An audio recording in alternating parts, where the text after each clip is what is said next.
আমি আপনাদের ইমানের ভিত্তি কয়টা জিজ্ঞাসা করি নাই। অনেক জায়গায় জিজ্ঞাসা করছি, ওনারা জবাব দিতে পারি নাই, এই জন্য লজ্জা পাইছি। ওই চিন্তা করে আপনাদেরকেও জিজ্ঞাসা করি নাই যে ইমানের ভিত্তি কয়টা। অধিকাংশ জায়গায় ইমানের ভিত্তি কয়টা জিজ্ঞাসা করছি, ওনারা ইসলামের ভিত্তি 5টা করে দিচ্ছে। তাহলে ইমানের ভিত্তি কয়টা জোরে বলেন। 1 নাম্বার আমানতু বিল্লাহ, আমি ঈমান আনলাম আল্লাহ তাআলার উপর। আমি ব্যাখ্যায় যাব না, শুধু মূল কথাগুলো বলতেছি। ওয়া মালাইকাতিহি, আমি ঈমান আনলাম তার ফেরেশতাগণের উপর। ওয়া কুতুবিহি, ঈমান আনলাম তার নাজিলকৃত কিতাবসমূহের উপর। ওয়া রুসুলিহি, ঈমান আনলাম রাসূলগণের উপর। ওয়াল ইয়াউমিল আখিরি, ঈমান আনলাম আখিরাতের উপর। 6 নাম্বার ওয়াল কদরি খাইরিহি ওয়া শাররিহি মিনাল্লাহি তাআলা, ঈমান আনলাম তাকদীরের ভালো মন্দ কার তরফ থেকে হয়। 7 নাম্বার ওয়াল বা'সি বা'দাল মাউত, ঈমান আনলাম মৃত্যুর পরে পুনরুজ্জীবিত হওয়ার উপর। এই 7টার মধ্যে 5 নাম্বার আর 7 নাম্বার এই 2টা মূলত এক। কারণ মানুষ মৃত্যুর পরে আবার পুনরুজ্জীবিত হবে, ওটাই হলো আখিরাত। 5 নম্বরে বলছি আখিরাতের উপরে ঈমান আনলাম, তার মানে মৃত্যু থেকে নিয়ে একজন ব্যক্তির আখিরাত শুরু হয়ে যায়। এখন যদি আমার মৃত্যু হয়ে যায়, আমার আখিরাত শুরু হয়ে যাবে। আপনাদের কারো যদি মৃত্যু হয়, আখিরাত শুরু হয়ে যাবে। বলে মৃত্যু থেকে নিয়ে এরপরে যত কিছু আছে, আমি সব কিছুর উপরে ঈমান আনলাম। তাহলে এই হিসাবে ঈমানের ভিত্তি কয়টা? আবার একটু জবান খুলে বলেন, আরো জোরে বলেন কয়টা? এর মধ্যে 5 নাম্বার ওয়াল ইয়াউমিল আখিরি, ঈমান আনলাম আখিরাতের উপর। আখিরাত সম্পৃক্ত সকল বিষয়ের উপরে ঈমান আনতে হবে। বলে আখিরাতের অন্যতম গুরুত্বপূর্ণ যেই পার্ট, গুরুত্বপূর্ণ যেই অধ্যায়, এটার নাম হলো কিয়ামত। কিয়ামত কখন হবে? সংগঠিত হবে। কিয়ামত কখন হবে? হাদিসের মধ্যে আসছে, তোমরা শুধু বলো কিয়ামত, কিয়ামত কখন হবে, কখন হবে, কখন হবে। ব্যক্তির মৃত্যুর সাথে সাথে তার কিয়ামত শুরু হয়ে যায়। তবে এটা হলো ছোট কিয়ামত। তবে বড় কিয়ামত কখন হবে?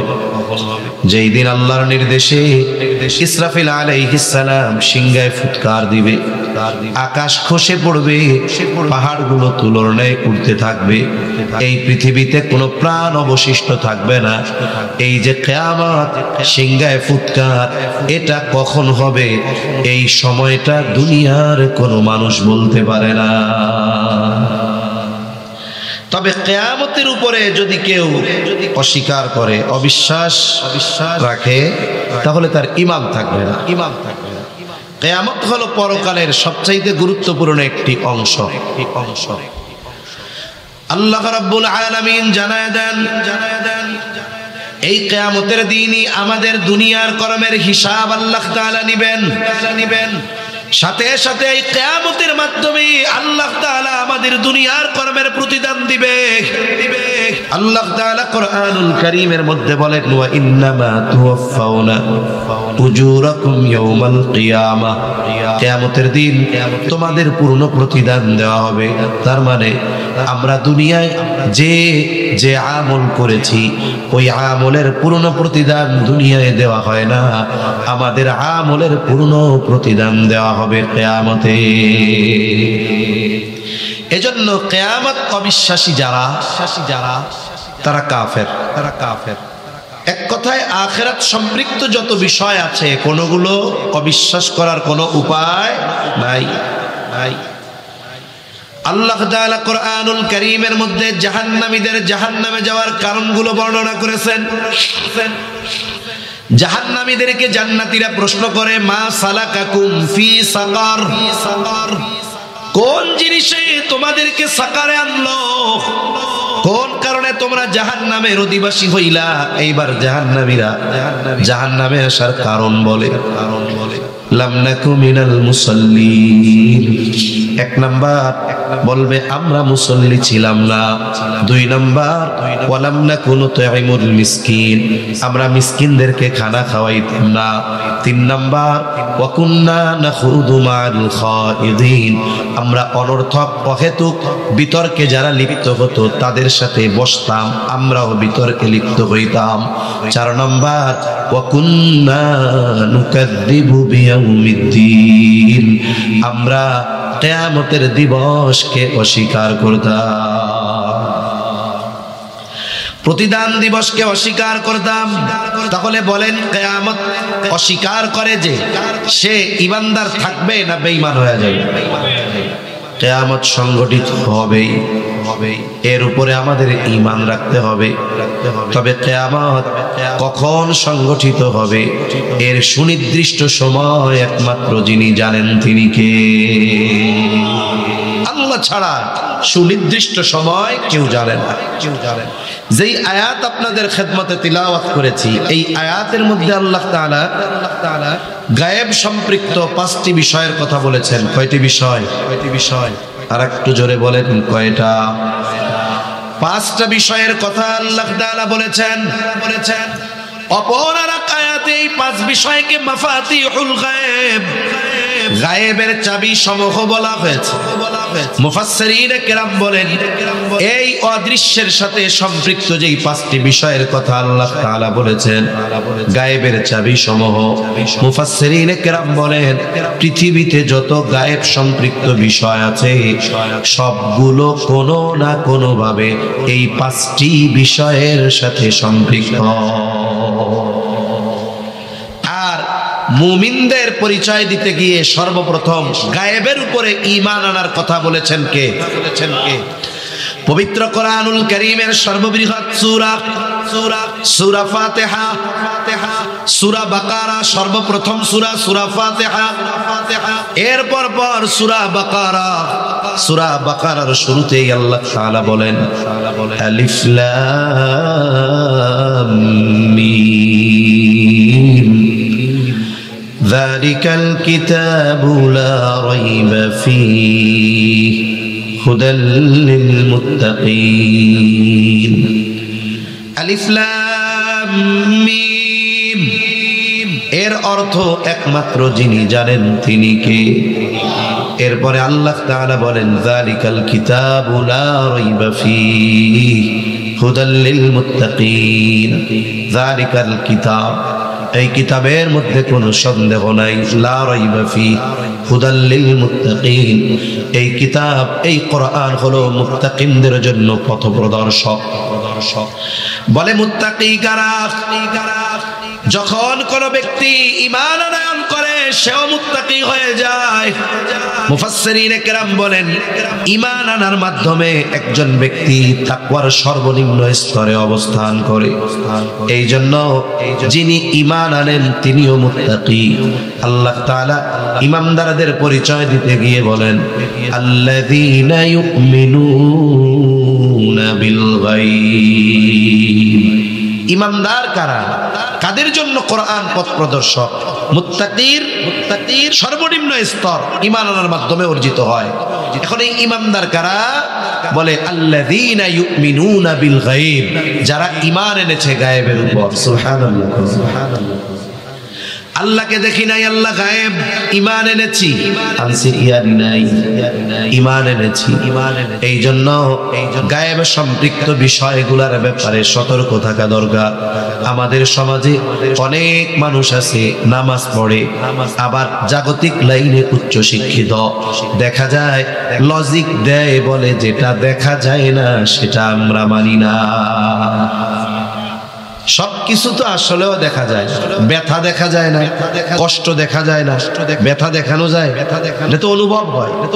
এজন্য এই কথা যারা বলার মাধ্যমে গায়েব সম্পৃক্ত বিষয়গুলোকে ছলে বলে কলে কৌশলে অস্বীকার করতে চায়, এই মানুষগুলোর ঈমান নিয়ে সংশয় আছে। ঠিক কিনা বলেন? এজন্য গায়েব সম্পৃক্ত বিষয়গুলোর উপরে আমরা দৃঢ়ভাবে বিশ্বাস স্থাপন করব। নাস্তিকরা আমাদেরকে খোসাবে, আরে মিয়া যা দেখা যায় না তার উপরে ঈমান আনো। দেখছো এগুলা? যাই হোক, কথা অন্যদিকে চলে যাবে। তাহলে গায়েব সম্পৃক্ত বিষয়গুলোর মধ্যে অন্যতম বিষয় হলো কিয়ামত। আল্লাহ তাআলা বলেন ইন্নাল্লাহা ইনদাহু ইলমুস সাআ, কিয়ামতের জ্ঞান একমাত্র যার কাছে তিনি কে? কিয়ামতের ইলম আল্লাহ তাআলার কাছে। কখন কিয়ামত সংগঠিত হবে, কিয়ামত কখন সংগঠিত হবে, এই সঠিক সময়ের ইলম জ্ঞান আমার আপনার নবীকেও আল্লাহ তাআলা দেয় না। শুধুমাত্র নবীজি নয়, বরং ওহীর বাহক জিবরাইল আলাইহিস সালাম, ফেরেশতাদের সরদার জিবরাইল আলাইহিস সালাম, তিনিও জানেন না কিয়ামত কখন হবে। কেন জানেন না? কেন নবী জানেন না? কারণ নবীজি আলিমুল গায়েব না। আমাদের ওই অঞ্চলগুলায় এই ঝামেলাগুলো আছে। কিছু ভাই নবীর মোহাব্বত প্রদর্শন করতে গিয়া নবীর ব্যাপারে বলে আল্লাহ যেমন আলিমুল গায়েব, নবীও তেমন আলিমুল গায়েব। নাউজুবিল্লাহ। আমরা যদি তাদের বলি ভাই না না না, আলিমুল গায়েব একমাত্র আল্লাহ, তখন আমাদেরকে তারা বলে নবীর দুশমন, ওহাবি, বিভিন্ন রকমের বকা দেয়, তিরস্কার করে, কাফের বানায় দেয়। কিন্তু একাধিক দলিল দেওয়া যাবে নবী আলিমুল গায়েব নয়। আল্লাহর কসম, নবী আলিমুল গায়েব না হওয়ার কারণে নবীর সম্মান বিন্দু পরিমাণ কমবে না। যদি নবীজি আলিমুল গায়েব না হয় সম্মান কমে যাবে? জীবনেও কমবে না। কিন্তু এদেরকে বোঝাবে কে? আল্লাহ সবাইকে সঠিক বুঝ দান করেন বলি আমিন। হাদিসের মধ্যে, হাদিসের কিতাবগুলোর মধ্যে প্রসিদ্ধ একটা হাদিস আছে। হাদিসের নাম হলো হাদিস জিবরিল। ওই হাদিসের আরেক নাম হলো উম্মুস সুন্নাহ। লম্বা একটা হাদিস, হযরত ওমর রাদিয়াল্লাহু তাআলা আনহু থেকে বর্ণিত। শুধুমাত্র মূল কথাটা আপনাদের সাথে একটু মুযাকারা করি। হাদিসে জিবরিল কেন নাম? কারণ জিবরাইল আলাইহিস সালাম মানব আকৃতিতে সাহাবায়ে কেরামের উপস্থিতিতে নবীজির কাছে আসছেন, বিভিন্ন প্রশ্ন করেছেন, নবীজি জবাব দিয়েছেন। উদ্দেশ্য হলো সাহাবায়ে কেরামকে দ্বীনের মৌলিক বিষয়গুলো শিক্ষা দেওয়া। জিবরাইল আলাইহিস সালাম নবীজির কাছে আসছেন, একেবারে হাঁটুর সাথে হাঁটু লাগায়া বসছেন, নবীজিকে প্রশ্ন করতেছেন ইসলাম কি? নবীজি জবাব দিলেন ওই 5 ভিত্তির কথা। এরপরে প্রশ্ন করা হলো ঈমান কি? নবীজি জবাব দিলেন ঈমানের 6 ভিত্তির কথা। এরপরে প্রশ্ন করা হলো ইহসান কি? নবীজি জবাব দিলেন। এরপরে জিজ্ঞাসা করা হলো কিয়ামত কখন হবে? নবীজিকে জিজ্ঞাসা করা হলো কিয়ামত কখন হবে? নবীজি এই প্রশ্নের জবাবে বললেন মাল মাসউলু আনহা বিআলামা মিনাস সাইল। এই ব্যাপারে যাকে জিজ্ঞাসা করা হয়েছে, যাকে প্রশ্ন করা হয়েছে, তিনি প্রশ্নকারীর চাইতে বেশি জানেন না। প্রশ্ন করে কে? জোরে কোন কে? জিবরাইল আলাইহিস সালাম। আর জবাব দেয় কে? মুহাম্মদুর রাসূলুল্লাহ সাল্লাল্লাহু আলাইহি ওয়াসাল্লাম। তার মানে ওহীর বাহকও জানেন না কিয়ামত কখন হবে। ওহীর ধারক পয়গম্বর নবীজি জানেন না কিয়ামত কখন হবে।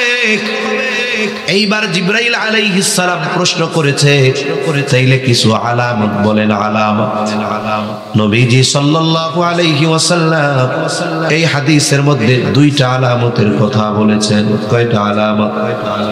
জোরে কোন কয়টা? আরো জোরে কয়টা? 1 নাম্বার, নবীজি জবাব দিলেন আনতালিদাল আমাতু রাব্বাতাহা। 1 নাম্বার আলামত, দাসী তার মনিবকে প্রসব করবে। দাসী তার মনিবকে প্রসব করবে। এর ব্যাখ্যা কি? মুহাদ্দিসিন একরাম কয়েকটা ব্যাখ্যা করেছেন। আমি আপনাদের সামনে একটা ব্যাখ্যার কথা বলি। তার মানে যেই সন্তানকে মা গর্ভে ধারণ করেছে, প্রসব করেছে, কষ্ট করেছে, 10 মাস গর্ভে ধারণ করছে, 2 বছর বিনা স্বার্থে দুধ পান করায়ছে। ওই সন্তান বড় হয়ে একটা সময় মায়ের সাথে দাসীর মতো আচরণ করবে। আচরণটা তো কয়েক ভাবে হতে পারে, যেমন ইউরোপ আমেরিকা পাশ্চাত্য কালচার যেটা আমাদের উপরে যেটা চাপায়া দেওয়ার ষড়যন্ত্র করতেছে। এতকাল তো এক অবস্থা ছিল, প্রকাশ্য দুশ্মন ছিল। এখন তো এমন এক ষড়যন্ত্র চলতেছে, কি হচ্ছে অভ্যন্তরে দেশের মানুষের খবর নাই। দেশ বেচা দিল না, ইসলাম বেচা দিল না, কোন জালেম খালকাইটা কুবির আনলাম তার ঠিক আছে রে। কারণ একটা জাতিকে ধ্বংস করার জন্য অস্ত্র যতটা কাজ করে, তার চাইতে সভ্যতা, কালচার, ওই জাতির সংস্কৃতি ধ্বংস করে দেওয়া, এটা আরো বেশি কাজ হয়। পাশ্চাত্য কালচার কি বলে? ওইখানে মা ছেলে ভাই বোন, বাবা মেয়ে জেনা করাকে এটা কোনো খারাপ কিছু মনে করেন। মায়ের চাহিদা পূরণ করাকে ছেলে মনে করে ভালো কাজ। কিন্তু মুসলিম কালচার এটা আমরা কল্পনাও করি না, স্বপ্নে দেখলে পরের দিন ঘৃণায় নিজেরে রাখতে পারি না। এত নিকৃষ্ট একটা কাজ তাদের দ্বারা হয়।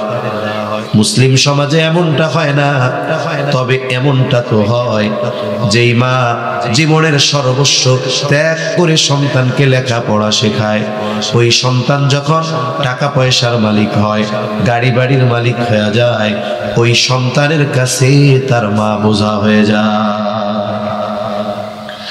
কত জায়গায় দেখি মাকে গোয়াল ঘরে শোয়া রাখছে, ছেলের 5 তলা বাড়ি। কত জায়গায় এমন মা যদি কাজ না করে খানা দেয় না। কত জায়গার ঘটনা এমন, কয়েক ভাই মিলে মাকে বস্তায় বইরা নির্জনে এক জায়গায় ফালায় রাখছে। বলেন তো সমাজে সময়ের সাথে সাথে মায়ের সাথে পিতার সাথে এই ধরনের আচরণ কমে না বাড়ে? কিয়ামতের আগে এগুলো বাড়ুক। তবে আমাদের কি করণীয়? এই কাজটা যেন আমাদের মাধ্যমে না হয়। কোন ইনশাআল্লাহ। মা বাবা সবচাইতে বড় নিয়ামত। মা বাবার দোয়ার চাইতে সন্তানের জন্য বড় মূল্যবান আর কোনো কিছু হতে পারে না। আর মা বাবার সাথে যারা খারাপ আচরণ করে, নবীজি বলেন, আল্লাহ তাআলা প্রত্যেকটা পাপের শাস্তি দেওয়ার ক্ষেত্রে বিলম্ব করেন। তার মানে দুনিয়ায় পাপ করছে, মূল শাস্তি দিবে আখিরাতে। কিন্তু মা বাবার সাথে যদি কেউ খারাপ আচরণ করে, মা বাবার হক যদি নষ্ট করে, অসৎ আচরণ করে, ওই শাস্তি আখিরাতে শুরু হবে এমন নয়, দুনিয়ায় থাকতে এই শাস্তি আল্লাহ দেওয়া শুরু করে দেবে। এজন্য সাবধান, মা বাবার সাথে খারাপ আচরণ করব। এই হাদিসের অংশ বলার মূল উদ্দেশ্য ছিল হাদিস থেকে আপনাদের সামনে এই কথাটা বলা যে কিয়ামত কখন হবে নবীও জানেন না, জিবরাইলও জানেন না। তবে নবীজি সাল্লাল্লাহু আলাইহি ওয়াসাল্লাম আমাদেরকে কিয়ামতের অনেকগুলো আলামত জানায় দিয়েছেন। আলামত সম্পৃক্ত একটি হাদিস আমি আপনাদের মধ্যে পাঠ করেছি। এই হাদিসের মধ্যে নবীজি সাল্লাল্লাহু আলাইহি ওয়াসাল্লাম 6টা বিষয়ের কথা বলেছেন। নবীজি বলেন, এই 6টা বিষয় যতক্ষণ সংগঠিত না হবে ততক্ষণ পর্যন্ত কিয়ামত সংগঠিত হবে না। কয়টা বিষয়? 6টা বিষয়। 1 নাম্বার, নবীজি সাল্লাল্লাহু আলাইহি ওয়াসাল্লাম বলেন, লা তাকুমুস সাআতু হাত্তা ইউকবাদাল ইলম। নবীজি বলেন, কিয়ামত ততক্ষণ সংগঠিত হবে না যতক্ষণ না ইলম উঠায়া না নেওয়া হবে। তার মানে কিয়ামতের আগে ইলম উঠায়া নেওয়া হবে। প্রথম কথা হলো ইলম আল্লাহ কিভাবে উঠায়া নিবে। ছোটবেলায় আমরা গল্প শুনতাম, গল্প। সব গল্পই তো আর সত্য হয় না। গল্প হইলেই কি সত্য হয়? সত্য হয় না। আমরা ছোটবেলায় গল্প শুনতাম, কিয়ামতের আগে আল্লাহ কোরআন হাদিস উঠায় নিবে, এইভাবে শুনতাম। কিভাবে উঠায় নিবে? গল্পে বলতো যে একদিন ইমাম সাহেব ফজরের নামাজে ইমামতির জন্য দাঁড়াবে। তাকবীরে তাহরিমা আল্লাহু আকবার বলে হাত বাঁধবে, সানা পাঠ করবে, আউযু বিল্লাহ বিসমিল্লাহ পড়বে। বলেন তো এরপরে ইমাম সাহেব কোন সূরা পড়ে? আরো জোরে কোন সূরা? সূরা ফাতিহা। কিন্তু অবস্থা এমন, ইমাম সাহেব ঠায় দাঁড়ায় আছে, কিছু কয় না। ইমাম সাহেব যদি কেরাত ভুলে যায় অথবা নামাজে যদি ভুল হয়, ইমাম সাহেবকে পেছন থেকে মুসল্লিরা স্মরণ করায়া দেয়। রোজার মাসে তারাবি পড়া হয়, হাফেজ সাহেব একটানা পড়ে যায়, উনি খেয়াল করতে পারে না পৃষ্ঠা চলে গেছে আর এক জায়গায়, মুসাব্বা লাইগা 3 পারা থেকে 25 পারায় গেছে। উনি টের পায় না, কিন্তু পেছন থেকে হাফেজ সাহেব সতর্ক কইরা দেয়। অনেক সময় রুকু থেকে উইঠা দাঁড়াইছে, সব শেষ করছে, 1 রাকাত শেষ করে আবার দাঁড়াইছে, সূরা ফাতিহা শেষ করছে, পরের পৃষ্ঠার শুরু মনে করতে পারে না। যখন এই রকম মনে করতে পারে না, ভুলে যায়, পেছন থেকে মুক্তাদি স্মরণ করায়া দেয়। অবস্থা হলো এমন, ইমাম সাহেব সূরা ফাতিহা কইতে পারে না, মুসল্লিরাও কইতে পারে না, ভুলে গেছে।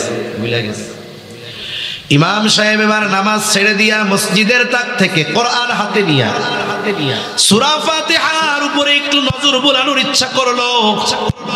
কোরআনটা যখন খুলছে তাকায় দেখে, হায় হায়, কোরআনের পাতাগুলোর মধ্যে কোনো লেখা নাই, সব লেখা উধাও হয়ে গেছে, পাতাগুলো সাদা হয়ে গেছে।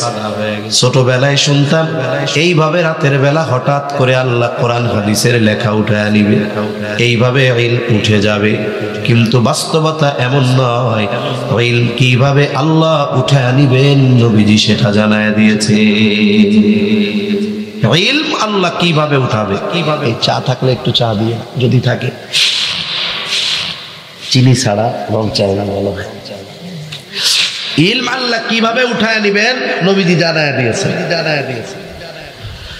রাসূল আকরাম সাল্লাল্লাহু আলাইহি ওয়াসাল্লাম বলেন, ইন্নাল্লাহা লা ইয়াকবিদুল ইলমা, আল্লাহ তাআলা ইলম উঠায় নিবেন না ইনতিজাআন ইয়ানতাজিউহু মিনাল ইবাদ।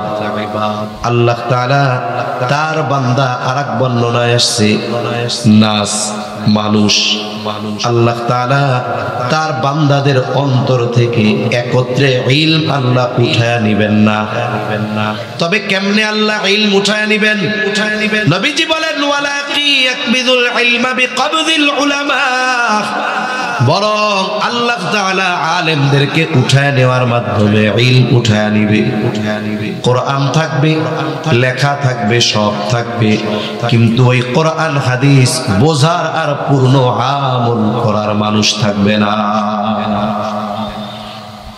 রাসূলুল্লাহ সাল্লাল্লাহু আলাইহি ওয়াসাল্লামের হাদিসের মধ্যে বলেন, ইউশিকু আইয়াতিয়া আলান নাসি জামান লা ইয়াবকা মিনাল ইসলাম ইল্লা ইসমুহু ওয়া লা ইয়াবকা মিনাল কুরআন ইল্লা রাসমুহু।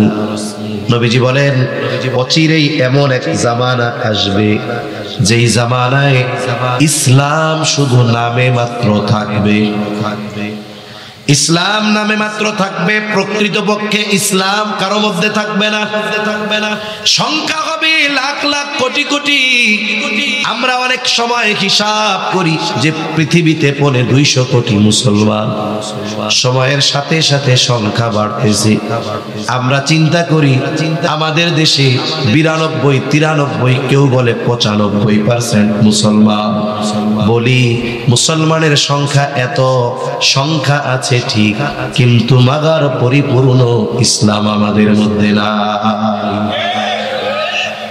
ইসলামের অন্যান্য হুকুম আহকাম রাখেন একদিকে, বলেন তো জবান খুলে, ঈমানের পরে সবচাইতে গুরুত্বপূর্ণ ইবাদতের নাম কি? জোরে কোন, আরো জোরে বলেন কি? নামাজ। নামাজ কি বছরে একদিন না সপ্তাহে একদিন? হ্যাঁ, প্রতিদিন কয়বার? আরো জোরে কোন কয়বার? প্রতিদিন 5 ওয়াক্ত নামাজ ফরজ করছে কে? আল্লাহ ফরজ করছে। বাংলাদেশের সমীকরণ 3.5 লক্ষের উপরে মসজিদ। জুমার দিন সব মসজিদগুলো ভরপুর। ঢাকা শহরে 6 তলা 7 তলা 8 তলা মসজিদ, এক এক তলায় 20টা কইরা কাতার, সব ভরপুর। মসজিদ ভরে গেছে। মসজিদের সামনে আরো ওই রকম 2 মসজিদের সমপরিমাণ লোক। মহল্লার মধ্যে মসজিদ, মসজিদ ভরে গেছে। 2 মসজিদের মানুষ মসজিদের বাহিরে নামাজের জন্য দাঁড়াইছে। এত ভিড়, এরপরেও সমীকরণ হলো বাংলাদেশের 50% মুসলমান যারা জুম্মার নামাজ আদায় করে না। 50% প্রায় এরা জুম্মাও পড়ে না। 50% পড়ে। এর ঠেলায় 3.5 লক্ষ মসজিদ উতরাইয়া আরো বাইরে 3 মসজিদের সমান লোক। ঠিক ওই মসজিদ 6 তলা মসজিদ, 6 তলা ভরপুর, বাইরে 12 তলার লোক। ওই দিন আসরের নামাজের সময়, জুমার দিন ভরপুর, জুমার দিন আসরের নামাজের সময় ওই মহল্লার ওই 6 তলা মসজিদের 6 কাতারও ভরে না। ঠিক কিনা বলেন? এবার হিসাব করেন, মুসল্লি কয়জন? হিসাব শুধু মাগরিব দিয়া হবে না। মুসল্লি কয়জন? হিসাব শুধু এশা দিয়া হবে না। প্রকৃত মুসল্লির হিসাবের সময়টা হলো ফজর। এখন যদি ফজরের নামাজের হিসাব করি, বলে গোটা বাংলাদেশে যত মুসলমান আছে এর মধ্যে সর্বোচ্চ 7 থেকে 8% মানুষ ফজরের নামাজ পড়ে। এর মধ্যে দেখা যাবে 5 থেকে 6% হলো মাদ্রাসার ছাত্ররা, বাকি 2% সাধারণ মানুষ। একটু চিন্তা কইরা দেখেন, ঈমানের পরে সবচাইতে গুরুত্বপূর্ণ ইবাদত নামাজ, ইসলামের অন্যতম ভিত্তি এই নামাজ, এটাই আমরা ঠিকমতো আদায় করি না। আর পরিপূর্ণ ইসলাম আমাদের মাধ্যমে কেমনে মানা হবে? এখন যদি হিসাব করি কি ব্যক্তিগত জীবনে ইসলাম নাই, পারিবারিক জীবনে ইসলাম নাই, সামাজিক জীবনে ইসলাম নাই, রাজনৈতিক জীবনে ইসলাম নাই, রাষ্ট্রীয় জীবনে ইসলাম নাই, কোন জায়গায় ইসলাম নাই। আরে ভাই, আপনি ভাদুরিয়ার মুসলমান, আপনি ছোট্ট একটা চাকরি করেন, ব্যবসা করেন, আল্লাহ আপনারে জিজ্ঞাসা করবে না কিয়ামতের দিন, কেন তুমি রাষ্ট্রীয়ভাবে ইসলাম প্রতিষ্ঠা করলা না? বলে ওই প্রশ্ন করার আগে প্রথম প্রশ্ন হবে তুমি কতটুকু ইসলাম মেনেছ। আমি পরিপূর্ণ ইসলামের মধ্যে আসলাম কিনা? আমি যদি আসি, আমার পরিবার আসবে, এরপরে আমার সামাজিকভাবে ইসলাম প্রতিষ্ঠা সহজ হবে। আস্তে আস্তে একটা সময় সবাই যখন, সব সমাজের মানুষ যখন, সব পরিবারের মানুষ যখন পরিপূর্ণ ইসলাম মানবে, এই দুনিয়ায় ইসলাম প্রতিষ্ঠার ক্ষেত্রে কেউ বাধা হতে পারবে না। আপনার কি মনে হয়? ইসলাম প্রতিষ্ঠার ক্ষেত্রে বড় বাধা ইউরোপ আমেরিকা? না, এর চাইতে বড় বাধা আমরা নিজেরা ইসলাম প্রতিষ্ঠায় বড় বাধা। সেজন্য ব্যক্তিগত জীবনে আগে প্র্যাকটিসিং মুসলমান হওয়া দরকার। এটাই তো আমাদের মধ্যে নাই। আমাদের 3.5 হাত বডিতে যদি ইসলাম ফিটিং না করতে পারি, আমার দ্বারা রাষ্ট্রীয়ভাবে ইসলাম ফিটিং কিভাবে হবে? আমাদের অনেকের উসুল এইটা, নিয়ম এইটা, মনে করি যে আমরা যদি রাষ্ট্রীয়ভাবে ক্ষমতা পেয়ে যাই, ইসলাম প্রতিষ্ঠা করে ফেলবো। গতকাল আমাদের ধর্ম উপদেষ্টার একটা বক্তব্য ভাইরাল হয়েছে। আলোচনা সমালোচনা থাকবে, তবে ওটা বাস্তবতা। উনি বলেছেন যে আমাদের গোটা রাষ্ট্র ব্যবস্থা 100% সেকুলার রাষ্ট্র ব্যবস্থা। এখানে যদি একজন শাইখুল হাদিসকে, একজন হাকিমুন নফসকে, তাকেও যদি এনে স্বরাষ্ট্র মন্ত্রণালয়ের দায়িত্ব দেওয়া হয়, তাকে মদের লাইসেন্স দেওয়ার ওই পেপারে সাইন করতে হবে। উপায় নাই, কারণ সিস্টেম ওরকম। এখন সিস্টেম পরিবর্তনের শুরু তো আমাদের থেকে দরকার ছিল, আমরা করতে পারতেছি না, নিজেরা পরিবর্তন করতে পারতেছি না। এটা আমাদের জন্য বড় দুঃখের। এজন্য আমরা অনেক সময় মনে করি যে আমি যখন ক্ষমতায় যাব সব পাল্টায় ফেলতে পারবো। এটা যতটুকু মনে করি তার চাইতে বেশি কঠিন। ঠিক কিনা বলেন? আমি যদি একটা এক্সাম্পল দিই আপনাদের, এই পৃথিবীতে বর্তমান সময়ে শরিয়াতে ইসলামের আলোকে রাষ্ট্র পরিচালনার ক্ষেত্রে সর্বোচ্চ প্রচেষ্টা যেই দেশ করে, সেই দেশের নাম ইমারতে ইসলামী আফগানিস্তান। কি মনে হয়? কি মনে হয় ভোট দিয়া সুন্দর মতো এই সুযোগ পাইছে নাকি? গোটা পৃথিবীর সর্বোচ্চ পরাশক্তির বিরুদ্ধে 20 বছর লড়াই করা লাগছে। যারা বিশ্লেষক এনারা বলেন তারা যখন নেটোর বিরুদ্ধে তারা যখন যুদ্ধ পরিচালনা করতেছে ওই সময় এদের পক্ষে ওই দেশের মানুষের অবস্থান ছিল 95%। তার মানে যেই সময় যুদ্ধ চলতেছে শতকরা 95% মানুষ তাদের পক্ষে থাকার পরেও 20 বছর এই পৃথিবীর সবচাইতে সম্মিলিত সামরিক জোট নেটোর বিরুদ্ধে তাদের যুদ্ধ করা লেগেছে। কয় বছর? 20 বছর। আমাদের পরিস্থিতি চারদিকে তাকান, কত কঠিন। এজন্য আমরা যদি মনে করি এটা কঠিন আমাদের জন্য, তবে আল্লাহ চাইলে অসম্ভব নয়। তবে ক্ষমতা দেওয়ার শর্ত তো আল্লাহ একটা কোরআনে দিয়ে রাখছে। কি শর্ত? আল্লাহ তাআলা বলেন ওয়া'আদাল্লাহুল্লাযীনা আমানু মিনকুম ওয়া আমিলুস সালিহাতি লা ইস্তাখলিফান্নাহুম ফিল আরদি কামাস্তাখলাফাল্লাযীনা মিন ক্বাবলিহিম। আল্লাহ তাআলার ওয়াদা, ঈমান আনতে হবে, সাথে সাথে নেক আমল করতে হবে। এই গুণ যারা পরিপূর্ণ অর্জন করবে তাদের ব্যাপারে আল্লাহর ওয়াদা লা ইস্তাখলিফান্নাহুম ফিল আরদ, এই পৃথিবীর খেলাফত পরিচালনার দায়িত্ব তাদের দেওয়া হবে কামাস্তাখলাফাল্লাযীনা মিন ক্বাবলিহিম, অতীতে যারা ঈমান আনার কারণে নেক আমলের কারণে এই পৃথিবী পরিচালনার ক্ষমতা যাদের দেওয়া হয়েছিল ওই তাদের মতো আমরাও যদি ঈমান আনি নেক আমল করি অর্থাৎ পরিপূর্ণ ইসলামের উপরে প্রতিষ্ঠিত হয়ে যাই, আমাদেরকেও এই পৃথিবী পরিচালনার জিম্মাদারি দিবেন কে? এটা আল্লাহর পক্ষ থেকে ক্ষমতা পাওয়ার শর্ত। যদি আল্লাহর পক্ষ থেকে পেতে হয় এই শর্ত দিবেন কে? এজন্য মনে রাখতে হবে, রাগ হবেন না। গণতান্ত্রিক সিস্টেম দিয়ে কিছু ভালো কাজ হতে পারে, এটা আমিও মানি। আল্লাহর কসম, ইসলাম প্রতিষ্ঠা হতে পারে না, সিস্টেম দিয়ে ইসলাম প্রতিষ্ঠা হবে না, এটা 100% কথা। লিখে রাখতে হবে। অনেক ভাই রাগ হবে, মৌলবী কয় কি, কোত্থেকে আইছে, লেখা রাখে, চ্যালেঞ্জ দিয়ে গেলাম। ইসলাম প্রতিষ্ঠার জন্য গণতান্ত্রিক সিস্টেমে ইসলাম প্রতিষ্ঠা করা যাবে না, ইসলাম প্রদর্শিত সিস্টেম অবলম্বন করে ইসলাম প্রতিষ্ঠা করতে হবে। এটা মনে রাখতে হবে আমাদের। আল্লাহ বুঝবার তৌফিক দান করেন। এক কথা থেকে অন্যদিকে চলে গেলাম যে কিয়ামতের আগে অচিরেই এমন এক জামানা আসবে ইসলাম শুধু নামে থাকবে। মুসলমান দাবি করব নিজেকে, কিন্তু মুসলমানিত্ব থাকবে না। ওয়ালা ইয়াবকা মিনাল কুরআন ইল্লা রাসমুহু, কোরআন শুধু লেখায় থাকবে, বাস্তবে কোরআন থাকবে না। আজ থেকে 20, 25, 30 বছর আগেও কোরআনের পাতাগুলো এত ঝকঝকে ছিল না, ছাপাগুলো লেখাগুলো এত স্পষ্ট ছিল না। এখন তো বাজারে অনেক কোরআন পাওয়া যায়, কত শক্ত সুন্দর মজবুত বাইন্ডিং, কত সুন্দর তার পৃষ্ঠাগুলো ওয়াটারপ্রুফ, পানিতেও ভিজে না। লেখাগুলো কয়েক কালারের লেখা, দেখলেই মনে চায় একটু ধইরা দেখি, এত সুন্দর লেখা।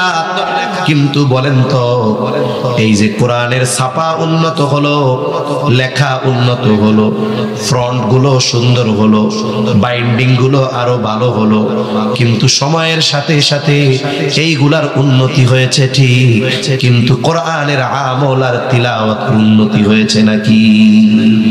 হয় নাই। কোরআনের আমলের কথা এক পাশে রাখেন, তিলাওয়াত সময়ের সাথে সাথে কমছে না বাড়ছে? হ্যাঁ, কম তো বাড়ছে না কমছে? একটা সময় ফজরের নামাজের পর যখন হাঁটতে বের হওয়া হতো, প্রত্যেকটা ঘরের থেকে কোরআন তিলাওয়াতের গুনগুন আওয়াজ আসতো। মহিলারা নিচু স্বরে তিলাওয়াত করতো, বাড়ির পুরুষেরা উচ্চ স্বরে তিলাওয়াত করতো। বলে কোরআনের উপরে আমল তো বহুদূর, সময়ের সাথে সাথে কোরআন তিলাওয়াতের মাত্রাও আস্তে আস্তে কমতেছে। অনেক বাইরে যদি জিজ্ঞাসা করি, যদি সত্য কথা বলে জবাব হবে এইটা যে বছর 2টা পার হইছে কোরআন শরীফ মেল্লাও দেই নাই। এরকম অনেক আল্লাহর বান্দা আছে না নাই? বাস্তবেই আছে, খুলে দেখে নাই। অনেক জায়গায় তো এমন আছে মুসলমান ঘরে কোরআনটা পর্যন্ত নাই। অনেকের কোরআন আছে তিলাওয়াত নাই। অনেকের ঘরে কোরআন আছে উই পোকা খেয়ে ফেলছে, ইঁদুরে কেটে ফেলছে, এরপরে মসজিদে হুজুরের কাছে দিয়া গেছে, হুজুর ঘরের মধ্যে কোরআন ছিল, ইঁদুরে কাটছে, পড়তে তো পারি না, এখন কই ফালাবো? আপনি ফালান। এমনিই পড়ি নাই, ইঁদুরে কাটছে এক গুনাহগার, আবার কই ফালাইয়া গুনাহগার হবো, ঠিক আছে নাকি? ফালান হুজুর আপনি, কন্ত আছে না নাই? তাহলে কি হলো? নবীজির এই কথা, অচিরেই এমন এক জামানা আসবে ইসলাম নামে থাকবে, কোরআন লেখায় থাকবে, বাস্তবে ইসলাম থাকবে না, বাস্তবে মানুষের জীবনে কোরআন থাকবে না। নবীজি বলেন মসজিদগুলো খুব চাকচিক্যময় হবে, তবে মসজিদ খোলা হবে হেদায়েত শূন্য। মানুষেরা জাহেলদেরকে নেতা হিসাবে গ্রহণ করবে, তাদের কাছে ফতোয়া জানতে চাইবে, ওই জাহেল ফতোয়া দিবে, যে ফতোয়া অনুসরণ করবে সে যেমন গোমরাহ হবে, যে ফতোয়া দিবে সেও গোমরাহ হবে। তাহলে আমার হাদিসের দিকে চলে যাই। নবীজি বলেন ততক্ষণ পর্যন্ত কিয়ামত সংগঠিত হবে না যতক্ষণ না ইলম উঠিয়ে না নেওয়া হবে। ইলম আল্লাহ একত্রে উঠায় নেবেন না, কোরআন হাদিসের লেখা উঠে যাবে না, এক রাত্রে কোরআন হাদিসের কপিগুলো আল্লাহ উঠায় নেবেন না, বরং আলেমদের উঠায় নেওয়া যাওয়ার মাধ্যমে ইলম উঠায় নেওয়া হবে। এই জন্য আমরা তো অনেক সময় অন্তরের মধ্যে আলেমদের প্রতি বিদ্বেষ রাখি। আল্লাহর কসম, এই জমিনে যতদিন হক্কানি উলামায়ে কেরাম থাকবে, আলেমরা থাকবে, ততদিন আল্লাহ কিয়ামত দিবে না। তাহলে কিয়ামত আমাদের থেকে দূরে থাকার অন্যতম মাধ্যম হলো উলামায়ে কেরাম। অনেক সময় আমরা জাগতিক কারণে উলামায়ে কেরামের বিরুদ্ধে আচরণ করি, উলামায়ে কেরামকে বকা দেই, যতই বকা দেই, যতই বিরোধিতা করি, বলে এই যে কিয়ামত ত্বরান্বিত হয় না, এর অন্যতম কারণ হলো উলামায়ে কেরাম। এই জন্য আলেমদের কদর করব, আলেমদের সাথে সুসম্পর্ক রাখবো। জাগতিক কারণে কোনো আলেমকে আমি শত্রু জ্ঞান করব না, শত্রু মনে করব ইনশাআল্লাহ। আল্লাহ তৌফিক দান করেন। এরপরেও সময়ের সাথে সাথে অতীতের আলেম যারা চলে যাবে, পরবর্তীতে তাদের মতো আসবে। শাইখুল ইসলাম আল্লামা শাহ আহমদ শফি রহমাতুল্লাহি আলাইহি চলে গেছে। বলেন তো ওনার জায়গা পূর্ণ করার মতো কোনো ব্যক্তি আছে নাকি? মুফতি আব্দুস সালাম চটগামি রহমাতুল্লাহি আলাইহি চলে গেছে, ওনার জায়গা পূরণ করার মতো কেউ নাই। শাইখুল হাদিস আল্লামা আজিজুল হক রহমাতুল্লাহি আলাইহি চলে গেছে, ওনার জায়গা পূরণ করার মতো কেউ নাই। ধারাবাহিকতার ক্রমান্বয়ে আস্তে আস্তে একটা সময় ওনাদের মতো কোরআন সুন্নাহ বোঝা ইলম আমলওয়ালা লোক দুনিয়ায় থাকবে না। এইভাবেই আল্লাহ তাআলা আলেমদের উঠিয়ে নিয়ে যাওয়ার মাধ্যমে ইলম উঠায় নিয়ে যাবে। দুই নাম্বার নবীজি সাল্লাল্লাহু আলাইহি ওয়াসাল্লাম জানায় দেন ওয়া তাকসুরাজ জালাজিল, কিয়ামতের আগে ঝলঝলা বেড়ে যাবে। যতক্ষণ না মাত্রাতিরিক্ত ভূমিকম্প না হবে ততক্ষণ কিয়ামত সংঘটিত হবে না। এখন ভূমিকম্প কেন সংঘটিত হয়? ভূতাত্ত্বিক যারা তারা বলেন পৃথিবীতে আমরা বসবাস করি পৃথিবীর উপরিভাগে, আমরা পৃথিবীর উপরে বসবাস করি, তবে আমাদের সবার বসবাস স্থল একত্রিত নয়। এমন নয় যে আমরা সবাই যারা বসবাস করি সবাই একটা জায়গার উপরে থাকি, এমন না। বরং এই পৃথিবীতে অনেকগুলো প্লেট আছে, এগুলোকে বলে টেকটনিক প্লেট।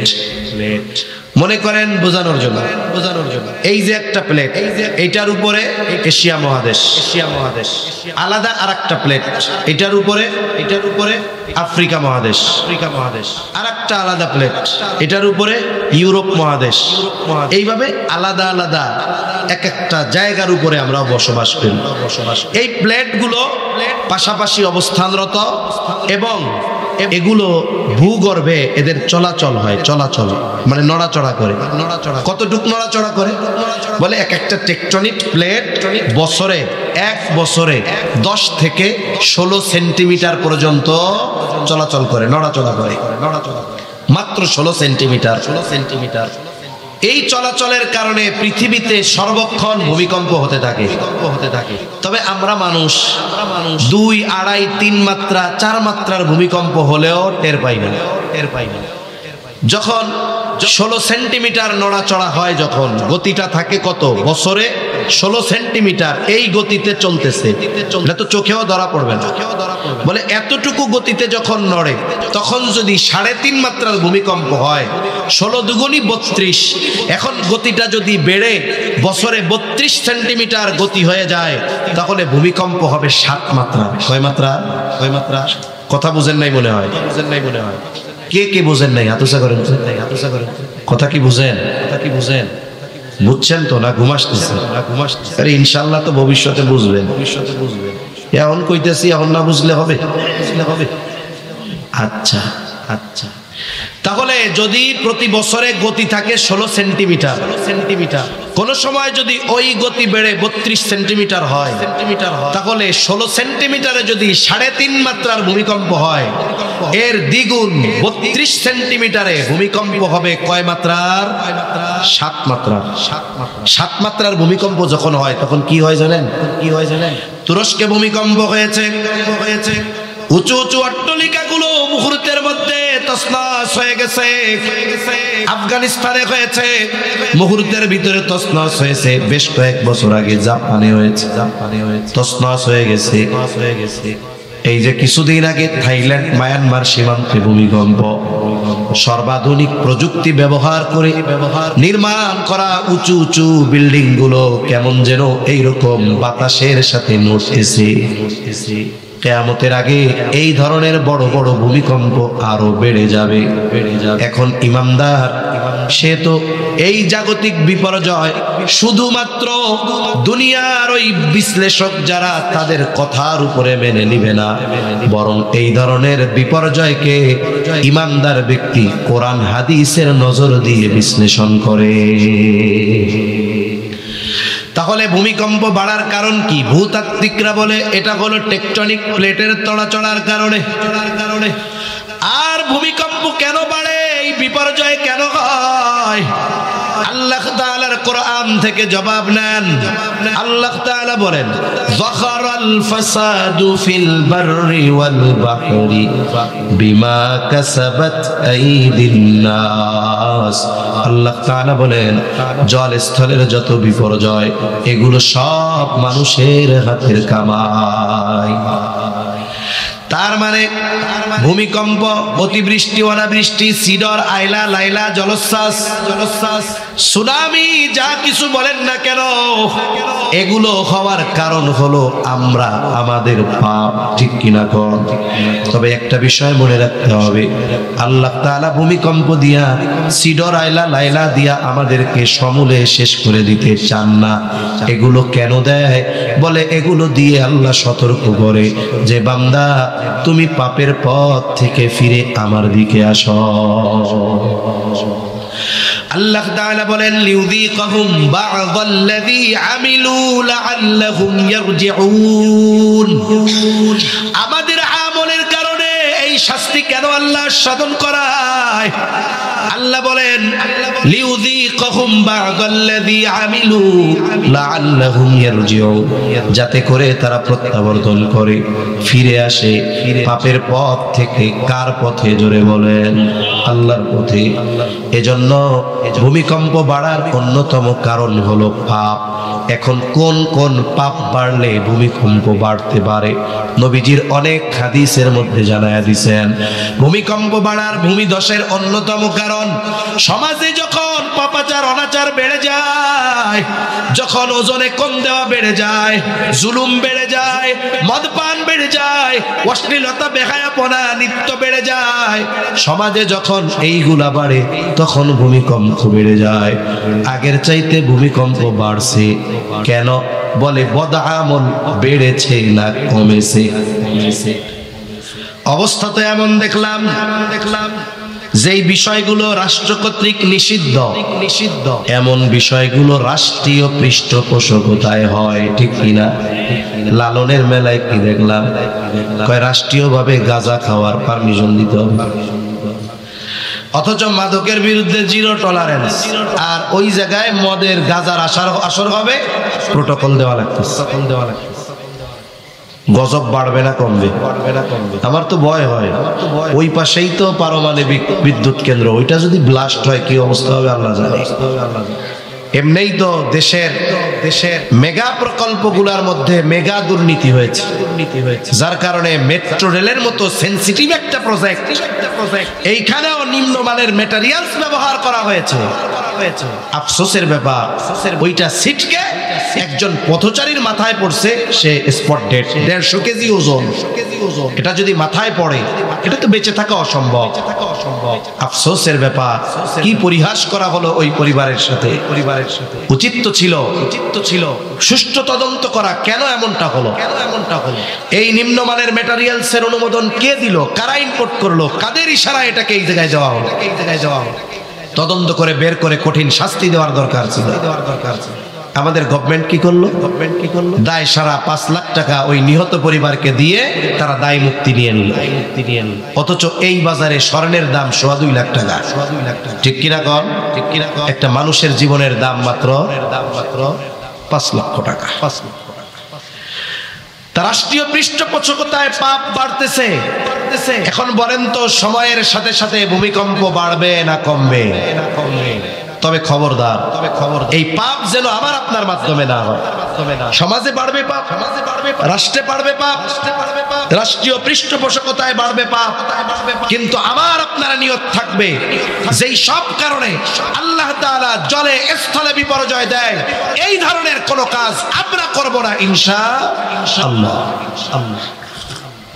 এই যে বড় বাজার, ভাইদেরকেও ঠিক থাকতে হবে, ব্যবসায়ী ভাইদের, যে আমরা মানুষকে ফাঁকি দিব না, ওজনে কম দিব না, 2 নম্বরটারে 1 নম্বর বলে বিক্রয় করব না।